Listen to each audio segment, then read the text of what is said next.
Most tourists don't ruin Turkey by going to the wrong place. They ruin Turkey by arriving with the wrong level of awareness. That is the trap. Turkey feels welcoming, beautiful, affordable, historic, and surprisingly easy in the main tourist areas. Then people lower their guard, overtrust the wrong person, book too much movement, misunderstand the regional differences, and come home saying Istanbul was exhausting, Cappadocia was rushed, the taxis were stressful, and the whole trip felt more complicated than expected. Not because Turkey disappointed them, because they treated a very layered country like a simple vacation. There are 7 mistakes tourists make in Turkey, and they usually fall into 3 categories. They underestimate the intensity of Istanbul, they misread the tourism economy, and they forget that Turkey changes dramatically depending on where and when you go. And the funny thing is that most problems tourists have in Turkey are not dramatic. They are small frictions that slowly add up until the trip starts feeling harder than it needed to be. The first mistake is treating Turkey like one single experience. Turkey is not one mood. Istanbul is not Cappadocia. Cappadocia is not Antalya. Antalya is not Eastern Turkey. Bodrum is not Konya. And a beach resort on the Mediterranean is not the same trip as walking through Istanbul's old streets for 4 days. If you understand that, Turkey becomes much easier to plan. You stop asking, is Turkey worth visiting? And start asking, which Turkey am I actually choosing? But if you don't understand it, you end up expecting one country to behave like one city, one climate, and one travel style. This matters because the main tourist corridor can feel extremely manageable. Istanbul, Cappadocia, Antalya, Bodrum, Izmir, Ephesus, and the coastal resort areas are built around visitors, and Turkey's tourism economy is huge. Tourism revenue reached about $61.1 billion in 2024, which shows how central travel is to the country's economy. But the fact that a country is good at tourism does not mean every part of it feels the same. If you know that before you go, you choose your route with intention. If you don't, you start comparing completely different versions of Turkey against each other and wondering why the trip feels inconsistent. The second mistake is underestimating Istanbul. Istanbul is one of the greatest cities in the world, but it is not a soft landing. It is massive, crowded, layered, loud, beautiful, historic, modern, chaotic, emotional, and addictive all at once. Tourists see photos of mosques, rooftops, ferries, bazaars, and the Bosphorus and think the city will feel romantic from the first hour. Sometimes it does, but it can also feel like your brain is trying to process 5 cities at the same time. If you understand Istanbul, you give it space.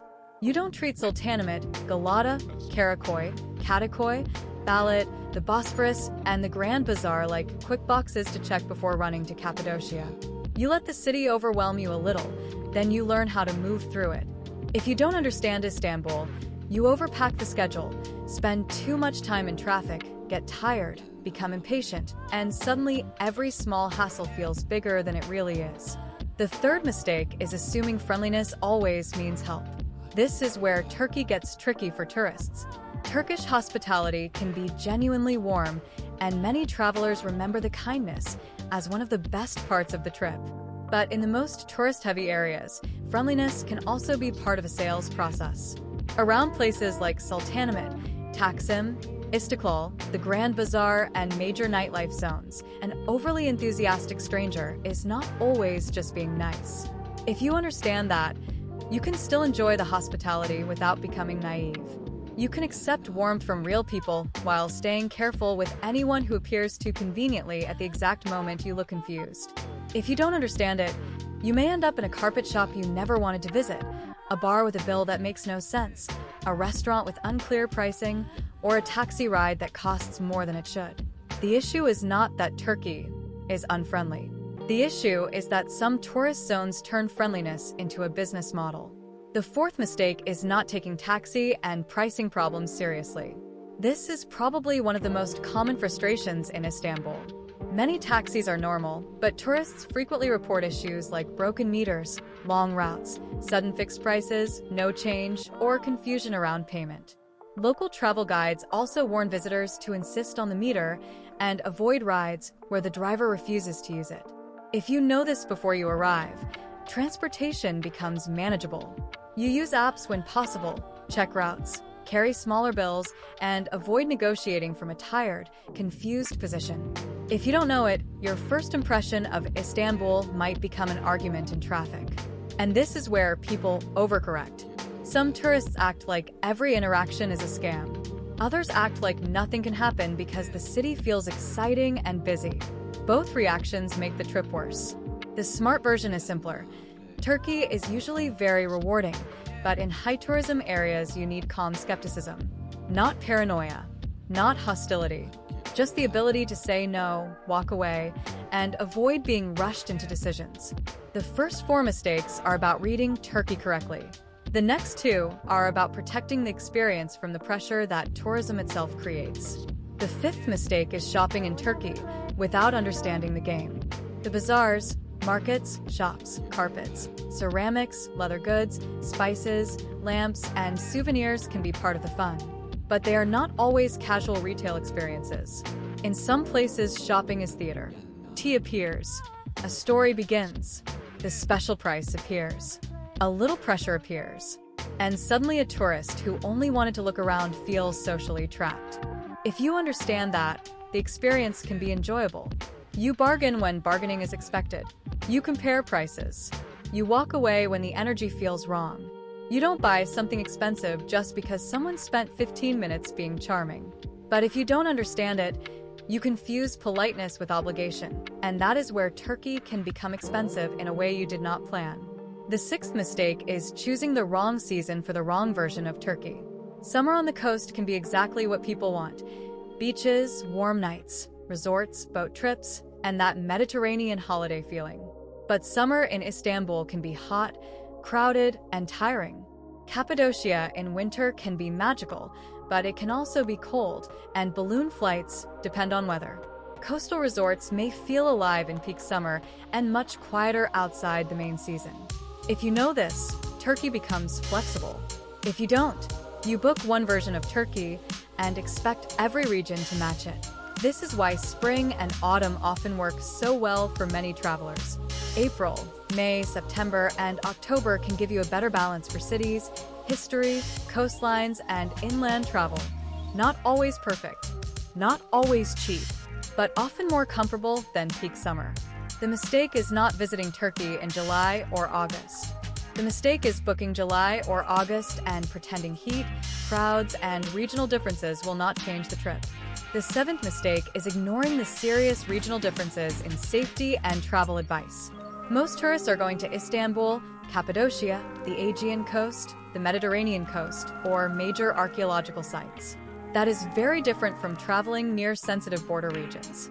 Official travel advisories still warn against parts of southeastern Turkey because of terrorism and armed conflict risks, while most mainstream tourist areas remain a separate conversation. If you understand that, you don't reduce the entire country to fear, but you also don't travel blindly. That distinction matters. Turkey is generally much easier for tourists than some headlines make it sound, but it is not a country where every region carries the same risk profile. If you are doing a standard tourist route, your concerns are usually more practical: scams, taxis, crowds, heat, overplanning, and awareness. If you are heading far from the usual visitor path, the research needs to get much more specific. So here's the real framework. If you want Istanbul, give it time and don't treat it like a quick stopover. If you want Cappadocia, build in weather flexibility and don't reduce the entire region to one balloon ride. If you want the coast, choose the season carefully and understand whether you want resort energy or quieter towns. If you want shopping, enjoy the theater, but don't let charm become pressure. If you want safety, read the specific advisory, not just the headline. The truth about Turkey is that tourists don't usually fail because the country is too difficult. They fail because it feels easy in the exact places where they should stay alert. Turkey is not the kind of destination that punishes you all at once. It does it quietly: one overpriced taxi, one rushed bazaar purchase, one exhausting Istanbul day, one region added too casually, one expectation that reality was never going to match. And the difference between a stressful Turkey trip and an unforgettable one is usually not courage. It is understanding the country before it starts negotiating with you. Thanks for watching. If you found this useful, smash that like button and subscribe to When to Travel. We're all about helping you make smarter travel decisions. Turn on notifications so you don't miss the next one. And hey, if you think your friends need this, share it. Comment below with your next destination or your biggest travel question. I'm reading all of them. Let's go.